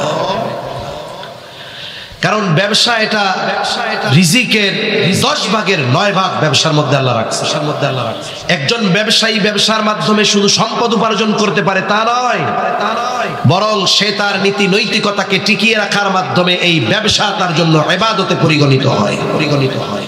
নবীজি সাল্লাল্লাহু আলাইহি ওয়াসাল্লাম বলেন, আত-তাজিরুস সাদুকুল আমিন মা'আন নাবিয়িন সিদ্দিকিন ওয়াশ শুহাদা'i ওয়াস সালিহিন। নবীজি সাল্লাল্লাহু আলাইহি ওয়াসাল্লাম বলেন, সত্যবাদী আমানতদার ব্যবসায়ী কিয়ামতের দিন নবীদের সাথে, শহীদদের সাথে, সিদ্দিকগণের সাথে, নেককার বান্দাগণের সাথে অবস্থান করবে। তাহলে কিয়ামতের আগে ভূমিকম্প বেড়ে যাবে, জালজালা বেড়ে যাবে। 3 নাম্বার, নবীজি সাল্লাল্লাহু আলাইহি ওয়াসাল্লাম বলেন, ওয়ায়াতাকারাবাজ জামান, সময় নিকটবর্তী হয়ে যাবে। এক জুমা থেকে আরেক জুমা নিকটবর্তী হয়ে যাবে। 2 দিন আগে জুমা পড়ছি, মনে হয় যেন 3 দিন পরে আবার জুমার নামাজ পড়তেছি। সময়টা কি হবে? এক হাদিসের মধ্যে নবীজি জানায় দেন, কিয়ামতের আগে কেমন যেন বছরগুলো মাসের মতো হয়ে যাবে, মাস কেমন যেন সপ্তাহের মতো হয়ে যাবে, সপ্তাহ দিনের মতো হয়ে যাবে, দিন ঘন্টার মতো হয়ে যাবে, ঘন্টা মিনিটের মতো, মিনিট আগুনের স্ফুলিঙ্গ, তার মানে সেকেন্ডের মতো হয়ে যাবে। বলেন তো, আজ থেকে 100 বছর আগে 7 দিনে সপ্তাহ ছিল, 30 দিনে মাস ছিল, 12 মাসে বছর ছিল, বছরে এক যুগ, 12 বছরে এক যুগ ছিল। এখনো এমনটা আছে না নাই? আরো জোরে কোন আছে না নাই? তাইলে সময় নিকটবর্তী হবে, সংকুচিত হবে কেমনে? মুহাদ্দিসিনে কেরাম বলেন, এর দ্বারা মূল উদ্দেশ্য হলো আল্লাহ তাআলা সময় থেকে বরকত উঠায় নিয়ে যাবে, সময়ের বরকত থাকবে না। এই পৃথিবীর অন্যতম আলেমে দ্বীন জাস্টিস মুফতি তাকি উসমানী দামাত বারকাতুহুমুল আলিয়া সময়ের মূল্যায়নের ব্যাপারে বয়ান করতে গিয়ে বলেন, সময় হলো এমন এক জিনিস, সময়ের ব্যবহারের কারণে সময় প্রলম্বিত হয়, সংকুচিত হয়। সময়ের ব্যবহারের কারণে সময়ের মধ্যে আল্লাহ বরকত দেয়, আবার ব্যবহারের কারণে সময় থেকে আল্লাহ বরকত উঠায় নিয়ে যায়। কোন কাজে সময়ে বরকত? সময়ে বরকত। নেক কাজ করলে সময়ের মধ্যে বরকত দেন কে? জোরে বলেন, জোরে বলেন, আরো জোরে বলেন কে? নেক কাজ করলে সময়ের মধ্যে বরকত, গুনার কাজ করলে সময় থেকে বরকত আল্লাহ সিনায় নাই। এখন বলতে পারেন হুজুর সময়ের বরকত কেমনে হয়, এটা একটু বুঝায়া দেন। একটা উদাহরণ দেই, বুঝতে সহজ হবে। আমাদের মসজিদ গুলায় আমরা যারা নামাজ পড়ি 5 ওয়াক্ত, ইমাম সাহেব 10 বছর ইমামতি করে, মোটামুটি মুসল্লিদের ইমামকে পিএইচডি করা হয়ে যায়। এই ইমামের ফজরে কয় মিনিট লাগে, জোহরে কয় মিনিট লাগে, আসরে কয় মিনিট লাগে, মাগরিবে কয় মিনিট লাগে, এশায় কয় মিনিট লাগে? বলেন তো, মুসল্লিদের মুখস্থ হয়ে যায় কি যায় না? ইমাম সাহেব ফজরের নামাজ 10 মিনিটের মধ্যে শেষ করেন।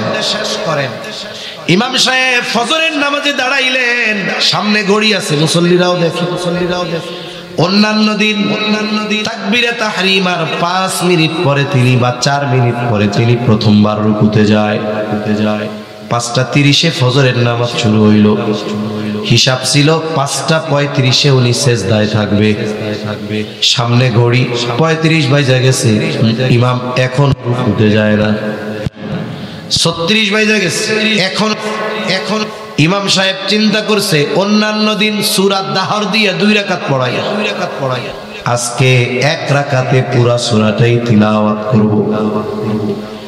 কিন্তু মুসল্লি 15 থেকে যখন 16 বাজছে, পেছন থেকে একজনের ব্যায়াম শুরু। আছে না নাই? এবার যখন 17, এখনো রুকুতে যায় না। এইবার ওনারে অনুসরণ কইরা আরো 10 জন জামাতের সাথে কাশি দেওয়া শুরু করছে। মসজিদের মধ্যে খুশখুশ কাশির আওয়াজ। ইমাম সাহেব চিন্তা করে, হায় রে, চিন্তা করছিলাম সূরা দাহরটা শেষ কইরা রুকুতে যামু, মুসল্লিদের যে কাশি উঠছে একটু পরে আমার শুরু না হয় তার ঠিক আছে? আল্লাহু আকবার, আল্লাহু আকবার। নামাজ হলো এমন এক ইবাদত যার মাধ্যমে সরাসরি কানেকশন হয় কার সাথে? আরো জোরে কোন কার সাথে? আল্লাহর সাথে। তাহলে এর চাইতে ভালো কাজ আর কিছু আছে? আসেনি? জোরে কোন আছে? নাই। অথচ ইমাম সাহেবের যদি নামাজে 2 মিনিট বেশি লাগে, এটা আর কলিজায় সহ্য হয় না। অথচ ওই আল্লাহর বান্দা মসজিদ থেকে বের হয়ে চায়ের দোকানে বসছে 6টার সময়, এক বসায় 9টা বেজে গেছে, কষ্ট হয় না? এই 3 ঘন্টা চায়ের দোকানে বৈশা কি করছে? বলে টেলিভিশনে খবর দেখছে, গীবত করছে, বদনাম কইছে, এরে ক্ষমতায় বসাইছে, ওরে ক্ষমতায় নামাইছে। এই যে 3টা ঘন্টা গুনার কাজ করলো, বেহুদা কথাবার্তা বললো, গীবত করলো, অন্যের দোষ বর্ণনা করলো, বলে এই 3 ঘন্টা গুনার কাজে চলে গেছে, সে টের পায় না।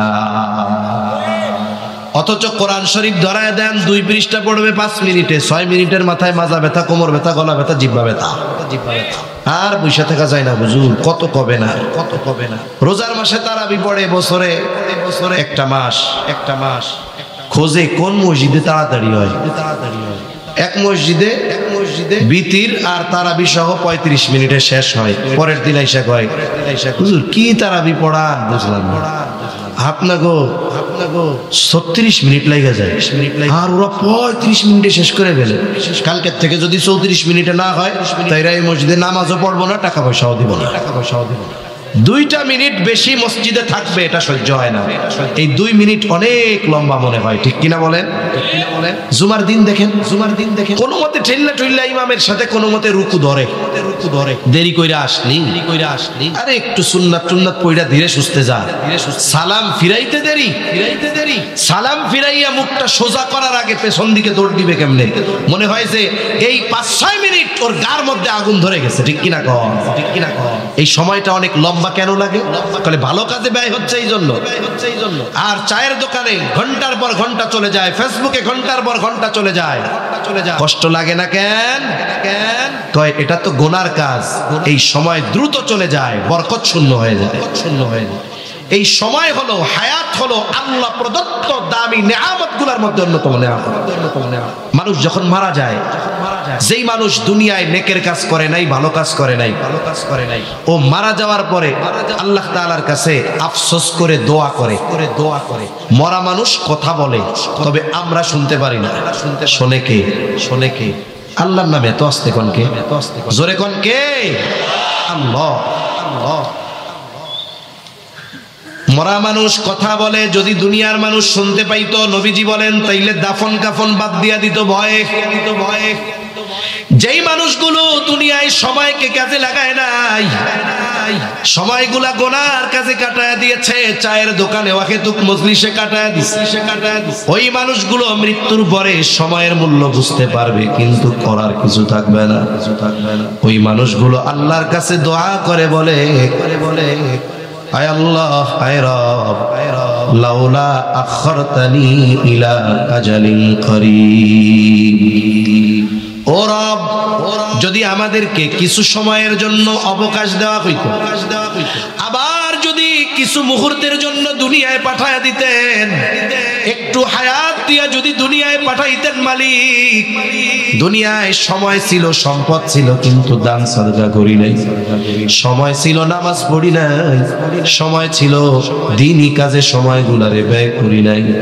ও মালিক, আবার যদি একটু সুযোগ দিতেন দুনিয়ায় যাওয়ার, আবার যদি একটু হায়াত দিতেন, ফাআসসাদদাকা ওয়া আকুম মিনাস সালিহিন, আমার ওই সম্পদগুলো থেকে দান করতাম, নেক আমল এত বেশি করতাম যে আমি সৎ কর্মশীলদের অন্তর্ভুক্ত হয়ে যাইতাম।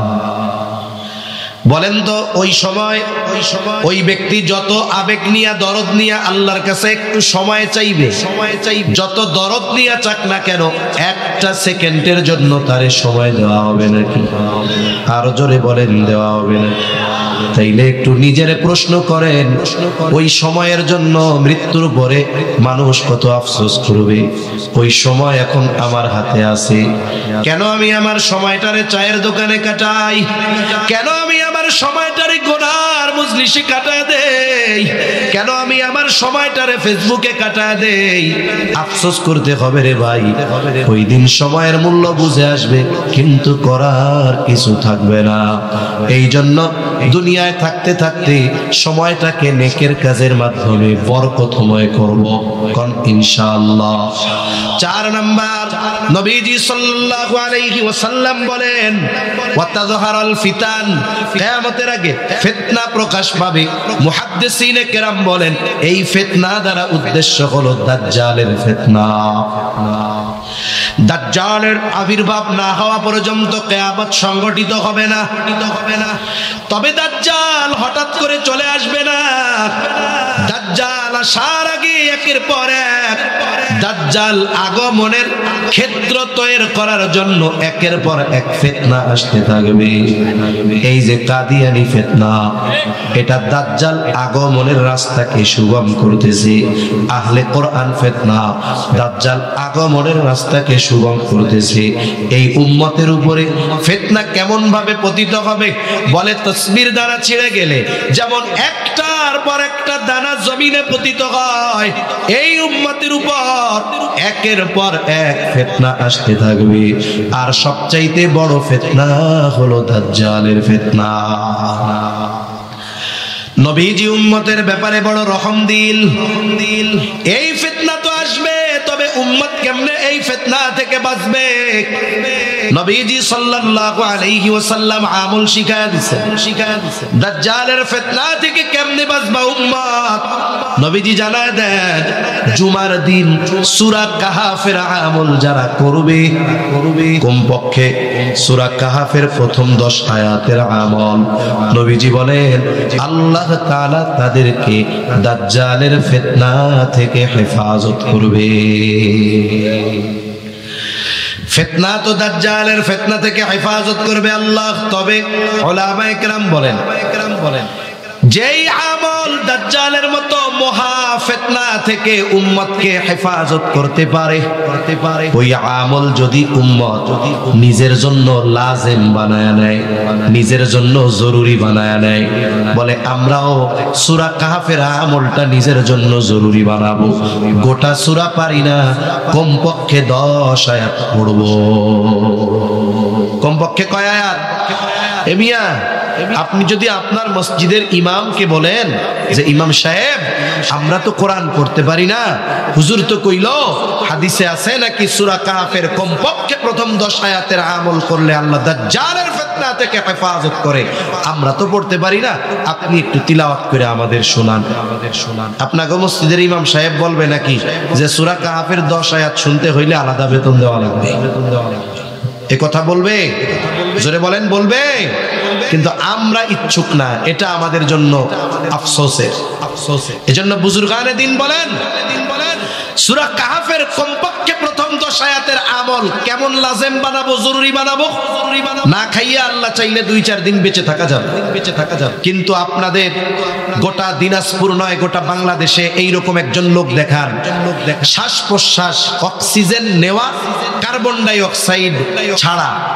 এই নিবেও না ছাড়বেও না এইভাবে 10টা মিনিট বাইচা থাকবে কেউ চ্যালেঞ্জ নিতে পারবেন তাহলে বেঁচে থাকার জন্য শ্বাস প্রশ্বাস যেমন জরুরি ফিতনা থেকে বাঁচার জন্য সূরা কাহফের আমল তেমন জরুরি বানায় নিব এই জন্য বুজুর্গানে দিন বলেন যেই আমল দাজ্জালের মতো মহা ফিতনা থেকে উম্মতকে হেফাজত করবে উম্মত যদি ওই আমল নিজের জন্য লাজিম বানায় নেয় দাজ্জাল আসার আগে যত ফিতনা আসবে সব ফিতনা থেকে আশা করা যায় বান্দাকে হেফাজত করবেন যিনি তিনি কে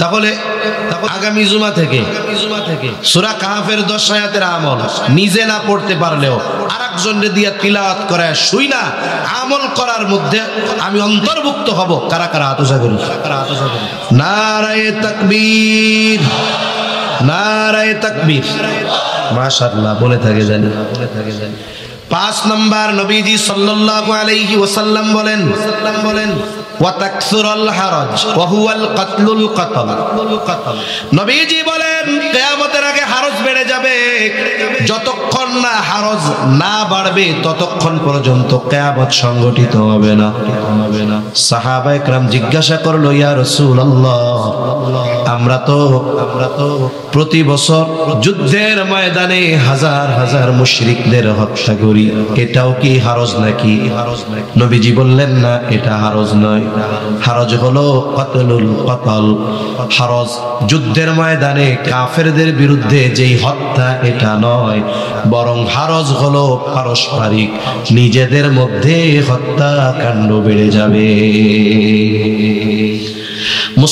মুসলমানদের মধ্যে হত্যাকাণ্ড বাড়বে নবীজি বলেন প্রতিবেশী আর এক প্রতিবেশীকে হত্যা করবে ভাই ভাইকে হত্যা করবে ছেলে বাবাকে বাবা ছেলেকে হত্যা করবে সম্প্রতি সময়ে অনেকগুলো ঘটনা দেখলাম বাবা ছেলেরে হত্যা করছে সম্ভবত পরশুদিনে একটা ঘটনা দেখেছি বাবার সাথে ছেলের একটা ঘড়ি নিয়ে কথা কাটাকাটি হয়েছে কি নিয়ে একটা ঘড়ি নিয়ে এটাকে কেন্দ্র করে একটা সময় সন্তান বটিয়ার দা দিয়া বাবারে কুপাইয়া হত্যা করে ফেলছে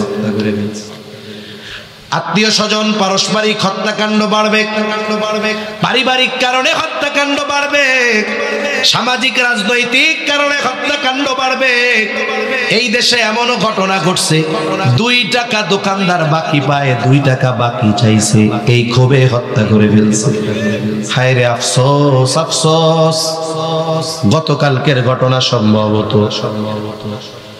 লক্ষ্মীপুরের এক মাদ্রাসায় 13 বছরের হেফজখানার ছাত্র, 26 পাড়ার হাফেজ, 26 পাড়া। বিকাল বেলায় ছাত্ররা ক্রিকেট খেলে, বল খেলে। খেলাধুলার সময় খেলাধুলাকে কেন্দ্র করে অনেক সময় একটু মনোমালিন্যতা হয়। আমরাও ছোটবেলায় খেলাধুলা করছি, মাঠের মনোমালিন্যতা মাঠেই শেষ, ওইটার পরে কোনো প্রভাব থাকতো না। 13 বছরের এক ছেলে ওই 26 পাড়ার হাফিজে কোরআন, যে তার সাথে খেলাকে কেন্দ্র করে একটু তর্ক বিতর্ক হয়েছে।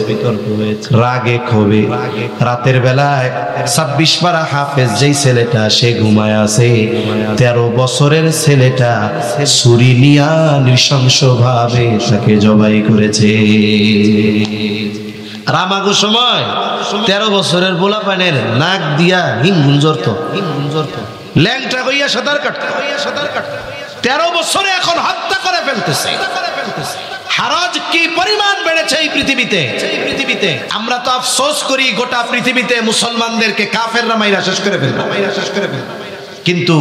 কিন্তু গবেষণা কি বলে, সমীকরণ বলে, এই পৃথিবীতে যদি কাফেরদের হাতে দৈনিক কথার কথা 100 জন মুসলমান হত্যার শিকার হয়, কয়শো জন?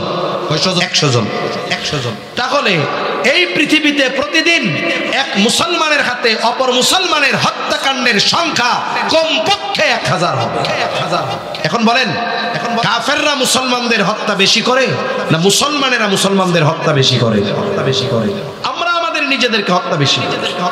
আমাদের দেশে যদি 64 জেলার প্রায় 90,000-এর উপরে গ্রাম যদি হিসাব করা হয়, সব তথ্য যদি দৈনিক বের করতে পারেন, এই দেশেও দৈনিক কমপক্ষে 2 থেকে 300 ঘটনা পাবেন যে জাগতিক কারণে মুসলমান অপর মুসলমানকে হত্যা করছে। তাহলে সময়ের সাথে সাথে হারজ বাড়ে না কমে? অথচ নবীজি বলেন কিয়ামত ততক্ষণ সংগঠিত হবে না যতক্ষণ না এক প্রতিবেশী অপর প্রতিবেশীকে হত্যা না করবে। এই যে মুসলমানদের মধ্যে হত্যাকাণ্ড বেড়ে যাওয়া, এটা কিয়ামত নিকটবর্তী হওয়ার অন্যতম কারণ। হত্যাকাণ্ড বাড়বে। তবে আমাদের কি করণীয়? বলে আমরা হত্যাকাণ্ড তো বহুদূর, আমরা নিয়ত করব আমার জবান দ্বারা আমি একজন মুসলমান ভাইকেও কষ্ট দিব না। দুনিয়ার মধ্যে হতে পারে দলের পার্থক্য, মতের পার্থক্য। আপনি এক দলের সমর্থক, সে আর এক দলের সমর্থক। আপনার মতাদর্শ একটা, তার মতাদর্শ আর একটা হতেই পারে। আপনি এক বংশের, সে আর এক বংশের হতেই পারে। তবে আমাদের সকলের পরিচয় হলো আমরা মুসলমান। ঠিক কিনা বলেন? আমরা যদি মুসলমান হতে চাই রে ভাই, গরুর গোস্ত খাইলে আর মুসলমানই নিলেই মুসলমান হওয়া যায় না। সম্প্রতি সময় তো দেখতেছি উগ্র হিন্দুত্ববাদ যারা প্রতিষ্ঠা করতে চায়, তাদের যেই স্কিম, যেই লক্ষ্য, এর মধ্যে একটা হলো সরল মনা মুসলিম নারীদেরকে ফুসলিয়ে ফাসলিয়ে বিবাহের প্রলোভন দিয়ে ধর্ষণ করা, তাদের সন্তান তাদের গর্ভে দেওয়া, অথবা ধর্ষণ করে ধর্মান্তরিত করে বিবাহ করে ভারতে পাচার করে দেওয়া। শুনছেন না আপনারা বাবু আলামের কথা? আফসোস লাগে। ওদের বিরুদ্ধে আচরণ তো করব, সেটা তো আছে, কিন্তু মুসলমানের মেয়েরা কি দেখে ওদের কাছে যায়? এগুলোর জন্য পারিবারিক শিক্ষা অভাব রয়েছে, মা বাবার দায়বদ্ধতা রয়েছে। ইসলাম যেখানে আপনার সাবালিকা যেই মেয়ে বালেগা হয়ে গিয়েছে, তার ব্যাপারে যেই বিধিবিধান নীতিমালা দিয়েছে, আপনি জাগতিক কিছু সফলতার আশায় আপনার ওই সুদর্শন ষোড়শী যুবতী মেয়েটাকে একজন যুবকের পাশে ঘেঁষে পড়ার লেখার সুযোগ করে দিয়েছে। এর জন্য আপনারা দায়বদ্ধতা মা বাবা এড়াতে পারবে না। অপরাধ শুধু এক পক্ষের থেকে সংগঠিত হয় না। আমি কেন সুযোগ দিব? খবরদার এই বিষয়গুলোর ব্যাপারে সচেষ্ট থাকতে হবে, ঠিক কিনা বলেন? ঠিক কিনা? সাবধান সাবধান। এখন আমি একটা প্রতিবেদনে দেখলাম ওর পরিচয় গোপন করার জন্য শুধু নাম গোপন করে তা না, ডাক্তারের কাছে যাইয়া আগাডাও কেটে আলায়, বুঝছেন নি? সে নিজেকে পরিপূর্ণ মুসলিম হিসাবে তার সামনে প্রেজেন্ট করে, হয়তো কিছু গিফট দেয়, কিছু উপহার দেয়, একটা মোবাইল কিনে দেয়, এর বিনিময়ে একটা নারীর সবচাইতে দামি সম্পদ সতীত্ব একজন অমুসলিমের সামনে সে বিলিয়ে দিয়ে আসে। খবরদার সামাজিকভাবে আমাদের সচেতন হওয়া দরকার, সামাজিক সচেতনতা গড়ে তোলা দরকার। বিশেষ করে এই যে উলামায়ে কেরাম যারা আছেন ওনাদের সাথে পরামর্শ করে এই বিষয়গুলোর ব্যাপারে যদি সামাজিকভাবে প্রতিরোধ আমরা গড়ে না তুলি ঠেকানো কঠিন। কেন? প্রশাসন সহ দেশের সর্বোচ্চ পর্যায় পর্যন্ত ওই জালেমদের এজেন্ট নিয়োগ দেওয়া আছে। এজন্য আপনি আমি যদি মাজলুম হই, তারা আইনের গেড়াকলে উল্টা আমাকে আপনাকে জালেম বানায় ফেলে। এজন্য যদি সামাজিকভাবে দাওয়াতের মাধ্যমে উলামায়ে কেরামের পরামর্শ সাপেক্ষে সামাজিকভাবে যদি আমরা সচেতন না হই, হয়তো ওই ভাইরাস আপনাদের এলাকায় আসে নাই, কিন্তু যখন শুরু হয়েছে কখন চলে আসে বলা যায়। এজন্য অভিভাবকদেরকে সতর্ক হতে হবে। তা বলতেছিলাম যে মুসলমান শুধু কেটে ফেললেই হয় না, ওই জেনা করার জন্য, পরিচয় গোপন করার জন্য ওরাও কাইটা ফেলতেছে। মুসলমানকে قال رسول الله صلى الله عليه وسلم المسلم من سلم المسلمون من لسانه ويده। নবীজি সাল্লাল্লাহু আলাইহি ওয়াসাল্লাম বলেন, প্রকৃত মুসলমান হলো সে যার জবান এবং হাতের অনিষ্ট থেকে অপর মুসলমান নিরাপদ থাকে। আমি যদি আর এক মুসলমান ভাইকে জাগতিক কারণে বকা দেই, আমি যদি এক মুসলমান ভাইয়ের গীবত করি, আমি যদি অপর আর এক মুসলমান ভাইয়ের ব্যাপারে মিথ্যা অপবাদ দেই, আল্লাহর কসম আমি তাহাজ্জুদ গুজারি হতে পারি, আওয়াবিন ছোটে না, ইশরাক ছোটে না, আইয়াম বীজের রোজাগুলো ছোটে না, সোম বৃহস্পতিবারের রোজা ছোটে না। বলে যতই ইবাদত করি না কেন, এই যে মুসলমান ভাইকে জবানের দ্বারা কষ্ট দেই, খারাপ ব্যবহার করি, এই কারণে ইবাদত করার পরেও আমি প্রকৃত মুসলমান হতে পারবো না। নবীজির কাছে দুইজন মহিলার ব্যাপারে খবর আসছে। একজনের ব্যাপারে বলা হলো, ইয়া রাসূলুল্লাহ, এই মহিলা এমন কোন ইবাদত নাই যে করে না, কোন নফল ইবাদত তার ছুটে যায় না, সব সময় তাসবিহ তাহলিল জিকির আজকারের উপরে থাকে। তবে মহিলার একটা সমস্যা, সে তার প্রতিবেশীর সাথে খারাপ আচরণ করে, রূঢ় ব্যবহার করে। আর একজন মহিলার ব্যাপারে বলা হলো, ইয়া রাসূলুল্লাহ, এই মহিলা যেই আমলগুলো না করলেই নয় সেইগুলো ছাড়া কিছু করে না। তার মানে ফরজ, ওয়াজিব, সুন্নাতে মুআক্কাদা, এর বাইরে তার আর কোনো আমল নাই। কিন্তু তার একটা ভালো দিক, সে তার প্রতিবেশী যারা আছে তাদের সাথে ভালো ব্যবহার করে। ইয়া রাসূলুল্লাহ, এই দুইজনের মধ্যে কে উত্তম? নবীজি তার কথা বলেন নাই যে আওয়াবিন ইশরাক ছাড়ে না, বরং নবীজি বলেন যে তার প্রতিবেশীকে কষ্ট দেয় না, সে হলো উত্তম। তাইলে আমি ইবাদতের অভাব রাখলাম না, কিন্তু আমি মুসলমান ভাইকে জবানের দ্বারা কষ্ট দিলাম, ক্ষমতা আছে হাত ব্যবহার করে কষ্ট দিলাম। এখন বলেন তো, আমার ইবাদত আমারে কি পূর্ণ মুসলমান বানাতে পারবে? পারবে না।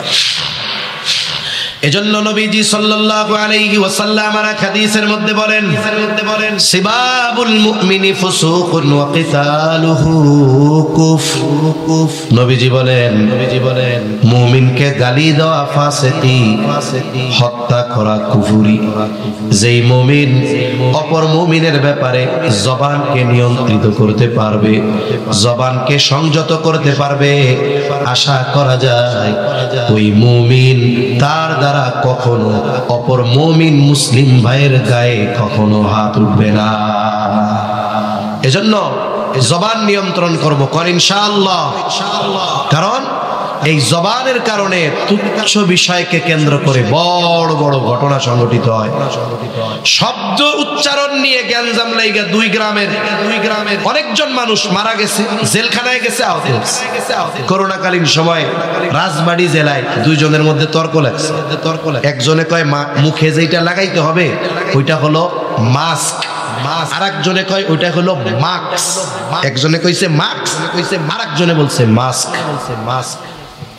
নাম যা হয় হোক, যে যেটা বলুক, বস্তুর যেই মৌলিকত্ব এটা তো আর পরিবর্তন হবে না, কিন্তু নিজেরটাকে সাবেত করতেই হবে। আমারটা সঠিক আপনারে দুই চারবার বলার পরে আপনি যদি না মানেন, আপনারে জোর কইরা মানানোর দায়িত্ব কি আল্লাহ আমারে দিছে? দেয় নাই। কোন নবীকে কি আল্লাহ এই দায়িত্ব দিছে নাকি? জোর কইরা ঘাট ধইরা তুমি তাদেরকে ঈমান আনানো এই দায়িত্ব দিছে? এই দায়িত্ব দেয় নাই। নবীর দায়িত্ব হলো আল্লাহ তাআলার যেই কথা বাণী এগুলো সঠিকভাবে সবার কাছে পৌঁছায় দাও। মানলে ভালো, না মানলে তোমার যা অবস্থা হবে সেটা হবে। এই দুইজনের তর্ক লাগছে। এই তর্কে প্রথম দুইজন মারামারি শুরু করছে। এরপরে দুইজন দুই গ্রুপে ডাকছে। দুই গ্রামের লোকজন আইসা একেবারে রক্তক্ষয়ী সংঘর্ষ, জায়গায় কয়েকজন মারা গেছে, কয়েকজন আহত হয়ে হসপিটালে।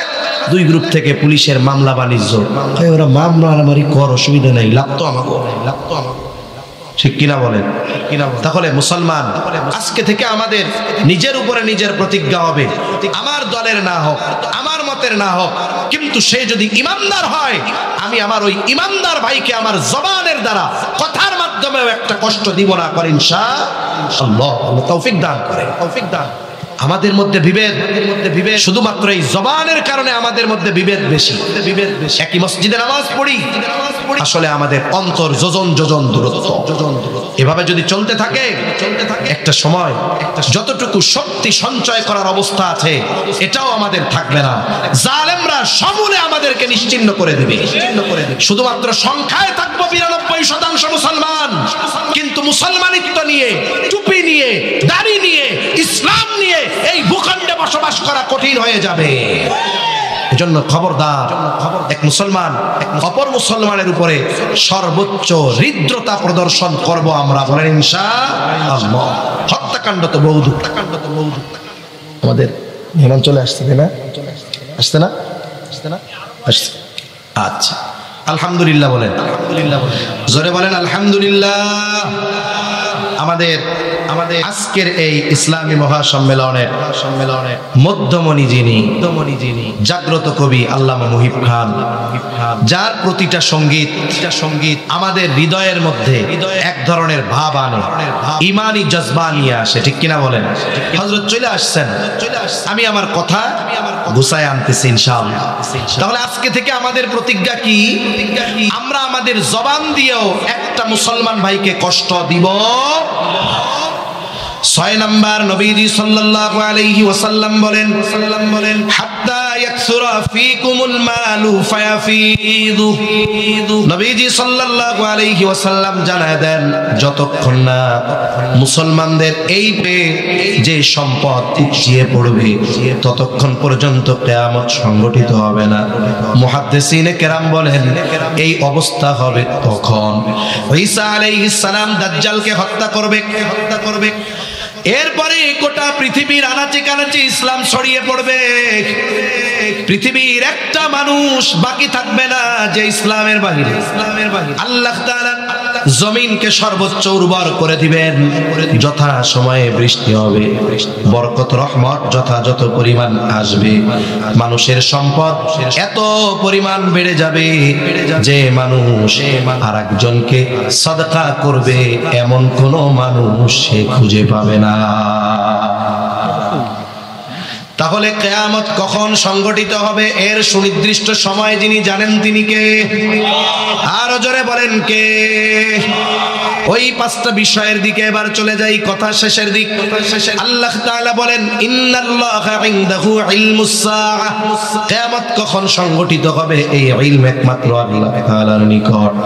দুই নাম্বার আল্লাহ তাআলা বলেন ওয়া ইউনাজ্জিলুল গায়স, বৃষ্টি তিনি নামান। মেঘ হলেই বৃষ্টি হয় না, বরং বৃষ্টি যিনি নামায় তিনি কে? অনেক সময় আমরা দেখি একেবারে দুপুরবেলা 12টা বাজে, একেবারে রৌদ্র উজ্জ্বল আবহাওয়া, হঠাৎ করে গোটা আকাশ কালো মেঘে মেঘাচ্ছন্ন। দুপুর 12টা, কেমন জানি মনে হয় এখন রাত 12টা। মানুষ প্রচন্ড ভয়ে ঘরে ফিরে চলে যায়। এই বুঝি এমন ঝড় হবে, বৃষ্টি হবে, সব কিছু তলায়া যাবে। কিন্তু কি দেখা যায়, 10-15 মিনিট পর আকাশটা হঠাৎ করে পরিষ্কার হয়ে গেছে, আবার সূর্য আলো দেওয়া শুরু করছে। তাইলে মেঘ হইছে কিন্তু বৃষ্টি হয় নাই।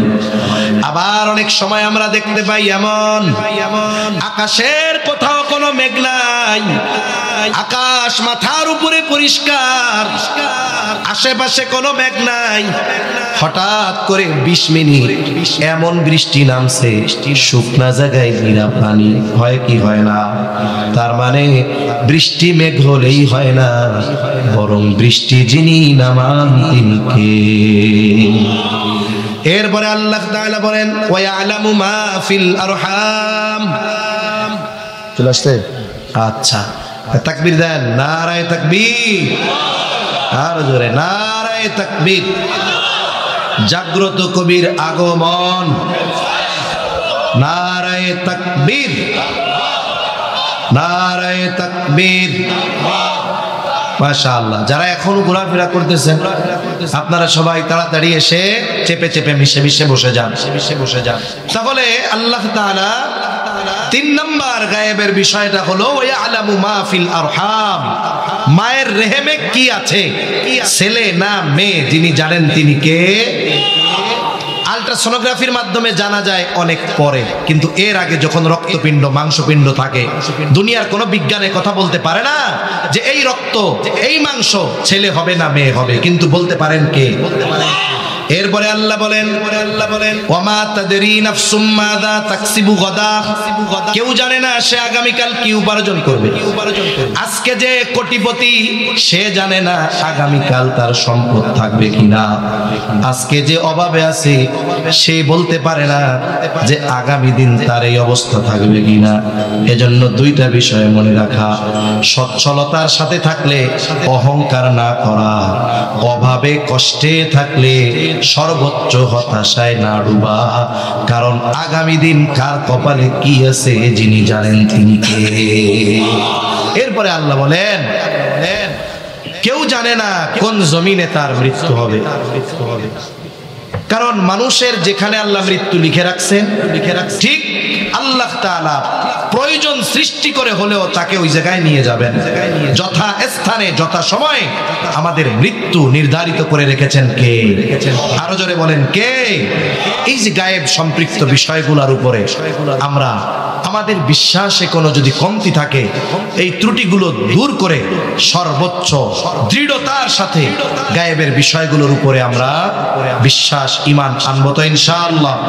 সাথে সাথে কিয়ামতের আগে যেই অপরাধগুলো বাড়বে, যার কারণে ভূমিকম্প হবে, কিয়ামত ত্বরান্বিত হবে, কমপক্ষে সেই কাজগুলো যেন আমাদের মাধ্যমে না হয়।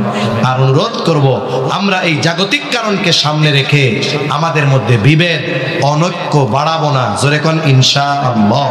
আল্লাহ সুবহানাহু ওয়া তাআলা আমাদের সবাইকে কথাগুলো বুঝবার তৌফিক দান করেন। সকলে বলি আমিন। ওয়া আখিরু দাওয়ানা আনিল হামদুলিল্লাহি রাব্বিল আলামিন। আসসালামু আলাইকুম ওয়া রাহমাতুল্লাহি ওয়া বারাকাতুহু।